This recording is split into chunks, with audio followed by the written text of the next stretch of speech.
بسم اللہ الرحمن الرحیم۔ معبد اچانک صحرا کے دوپہر سمیت سرسر ہوا نے ایک سمت پہ کسی خیمے کی تھکی بوسیدہ پھٹی آستین کا پردہ پھڑپھڑایا۔ خیمے کی اونٹ بالوں سے بنی دبیز موٹی بوسیدہ چادر کے سرسرانے کی آواز نے کاروان نبوت صلی اللہ علیہ وآلہ وسلم کے مسافروں کو پیاس اور بھوک پہ فتح کی خوشخبری سنائی دی۔ کوئی ہے، آس پاس ہی ہے، تھوڑا آگے چلے۔ پہاڑ کا ایک موڑ مڑا، ریتلی سطح پہ کھلے بیابان بیچ ایک خیمہ نظر آیا۔ کارواں کی سفید اونٹیوں کے قدم خود سے تیز ہو گئے۔ خیمہ ساحل کی طرف پشت کیے سامنے والی پہاڑیوں پہ آنکھیں گاڑے بیٹھا تھا اور خیمے کے کھلے پھڑپڑاتے پھٹے دروازے کے باہر 60 سال کے لگ بھگ عمر کی ایک خستہ حال تنومند عورت اپنے خیمے کی چھاؤں میں ایک سنورے ہوئے چوڑے ملائم عنابی رنگ کے پتھر پہ اعتماد سے بیٹھی تھی۔ وہ عورت معبد تھی، معبد بن حارث حمصی۔ اس کی آنکھیں بھی قریب آتے اونٹنی سواروں پہ تھی۔ اونٹنیاں اور سوار قریب آگئے۔ راستے کی دھول مٹی غبار، اگست کی گرمی کا پسینہ، چمکتا تیز آگ برساتا سورج، گرم پہاڑوں کی تپش اور بھون کے رکھ دینے والی ریت، ایسے موسم میں بھی ان دور سے آئے اجنبی مسافروں کے چہرے پہ کیسی تازگی ہے۔ خورشید کی دھوپ میں بھی ایک مسافر کے رخ روشن پہ کیسا ماہ کمال ہے۔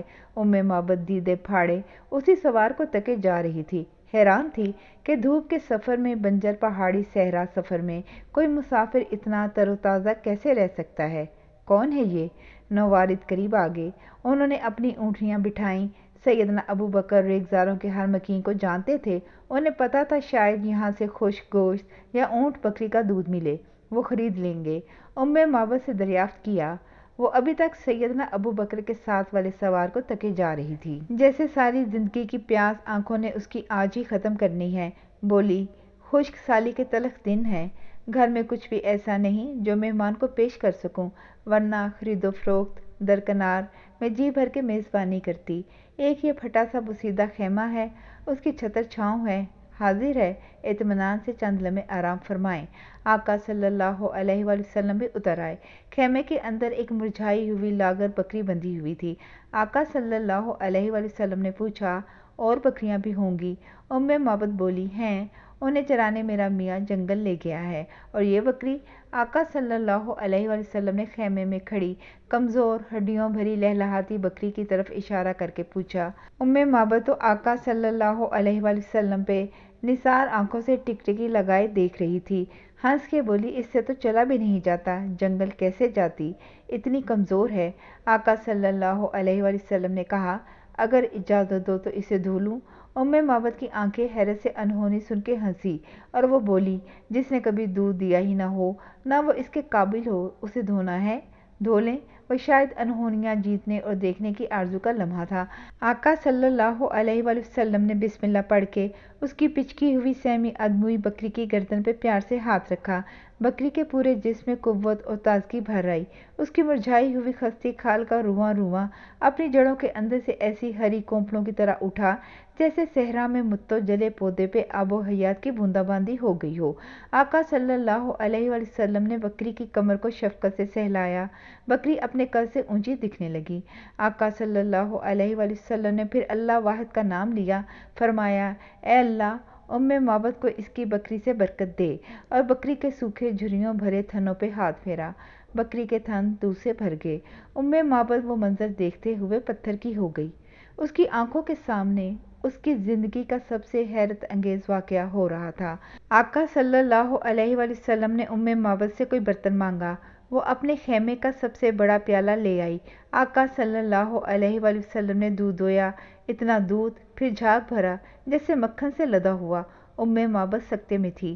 آقا صلی اللہ علیہ وآلہ وسلم نے پہلا بھرا دودھ کا پیالہ معبد کو پیش کیا۔ اس کے ہاتھ حیرت سے کانپ رہے تھے۔ دودھ کا پیالہ لیتے سمے بولی، عالی وقار، پہلے خود پیجیے، ساقی آخر میں پیتا ہے۔ معبد نے دودھ کے نور کا ایک ایک گھونٹ پیتے ہوئے نور کائنات کے چہرہ اقدس کو ایسے والہانہ پن سے ٹکٹکی لگا کے دیکھا کہ نور محمدی صلی اللہ علیہ وآلہ وسلم کا ہر پر نور نقش ازبر کر لیا۔ آقا صلی اللہ علیہ وآلہ وسلم نے پھر پیالہ بھرا، باری باری سب ساتھیوں کو پلایا، پھر آخر میں خود پیا۔ ایک ایک بار پھر پیالہ بھرا گیا، سب نے دوسری بار پیا اور سب سیر ہو گئے۔ آقا صلی اللہ علیہ وآلہ وسلم نے معبد کے خیمے میں موجود باقی برتنوں کو بھی دور سے لا دیا۔ پھر کاروان نبوی معبد کا شکریہ ادا کر کے رخصت ہوا۔ معبد دور تک جاتے دونوں سفید اونٹیوں کے مقدس سواروں کو خیمے سے باہر کھڑی آنکھ جھپکے بنا دیکھتی رہی، جب تک جانے والے اس کی نظروں سے اوجھل نہ ہو گئے۔ اندیکھی اپنی نگاہ سے تو معبد انہیں ساری عمر دیکھتی رہی، نظروں سے اوجھل ہو جانے کے بعد بھی کتنی دیر تک وہ مبہوت ہوئی پتھر بنی ہوئی اسی سمت دیکھے گئی۔ اسے علم ہی نہ ہوا کہ دن اترنے لگا۔ اس کا خاوند صبح سے لاچار بھوکی بکریوں کے لیے گھاس کی کونپلیں ڈھونڈتا ہوا اس خشک سالی میں تھکا، خشک اور پیاسا آ گیا۔ معبد کا چہرہ اس سے پہچانا نہ جائے، ایسی آب و تاب جیسے آبدار نگینا۔ معبد مجھے تو بکریاں چرانے کے لیے کوئی گھاس نہ ملی، تم اتنی خوش، حیران اور اچنبھے میں بدلی ہوئی کھڑی ہو، کیا ہوا؟ معبد ابھی تک خمار میں تھی، بولی، تم گھاس ڈھونڈتے رہے، باغ سارا کوئی لے کر ادھر آ گیا، دھوپ تم پہن کے پھرتے رہے، کوئی نور کی ادھر برسات بہا گیا، ادھر آؤ۔ اس نے دودھ سے بھرے سارے پیالے معبد کے سامنے کیے اور ساری بات بتائی۔ معبد نے دودھ پیا، اس کی آنکھیں چمک گئی، بولا، مجھے اس بخت اور بلند اختر نیک سرشت شخصیت کا سراپا تو بتاؤ جو ہماری بے تکی جھگی میں اپنے نور سے ستارے ٹانگ گیا۔ لگتا ہے یہ وہی ہیں بابرکت ترین جن کی تلاش میں قریش بھاگے پھرتے ہیں، مجھے بتاؤ تو صحیح وہ کیسے دکھتے ہیں؟ معبد کی اپنے خیال شائستہ میں کھوئی کھلی آنکھوں میں انہیں بند کر کے ہولے ہولے کہنے لگی، آج حیرت بھرا خوش نصیب دن ہے جو میری ساری زندگی میں پہلی بار آسمان سے اترا ہے۔ آج میں نے کائنات بھر کا سب سے حسین اجلا پن اور پاکیزگی انسانی شخصیت میں مجسم دیکھی۔ آقا صلی اللہ علیہ وآلہ وسلم ایسے کہ چاند تارے غلام، خورشید اور مہتاب ان کے پیروں کی دھول، کائنات کے ذرے ذرے کا ان کو سلام۔ کیسے کہہ دوں وہ کیسے ہیں؟ معبد دونوں ہاتھ ٹھوڑی کے نیچے رکھے سکتے میں بیٹھا انہماک سے سب سنتا رہا، پھر وہ اکڑی گردن کے پٹھوں کو اپنے ہاتھ سے سہلا کے بولا، اے معبد، اگر میں اس وقت آ جاتا تو ان سے عرض کرتا، آقا آپ کی صحبت میں رہنا ہے، مجھے ساتھ رکھ لیں۔ کہتے ہیں اس سے اگلی صبح مکہ کے زمین و آسمان بیچ ایک غیبی آواز ابھری جسے لوگوں نے سنا مگر کسی کہنے والے کو نہ دیکھا۔ آواز تھی، اللہ جو سارے انسانوں کو پالنے والا ہے، بہترین جزا دے ان دو رفیقوں کو جو معبد کے خیموں میں اترے۔ جس خشکی پہ وہ دونوں اترے وہاں سے چلے گئے، محمد صلی اللہ علیہ وآلہ وسلم اور ان کے رفیق کامیاب ہوئے۔ معبد کی جھونپڑی سے گزر جانے کے بعد آسمان نے سفر کامیاب کہہ دیا، مکہ والوں نے سن لیا۔ جاری ہے، جزاک اللہ خیر۔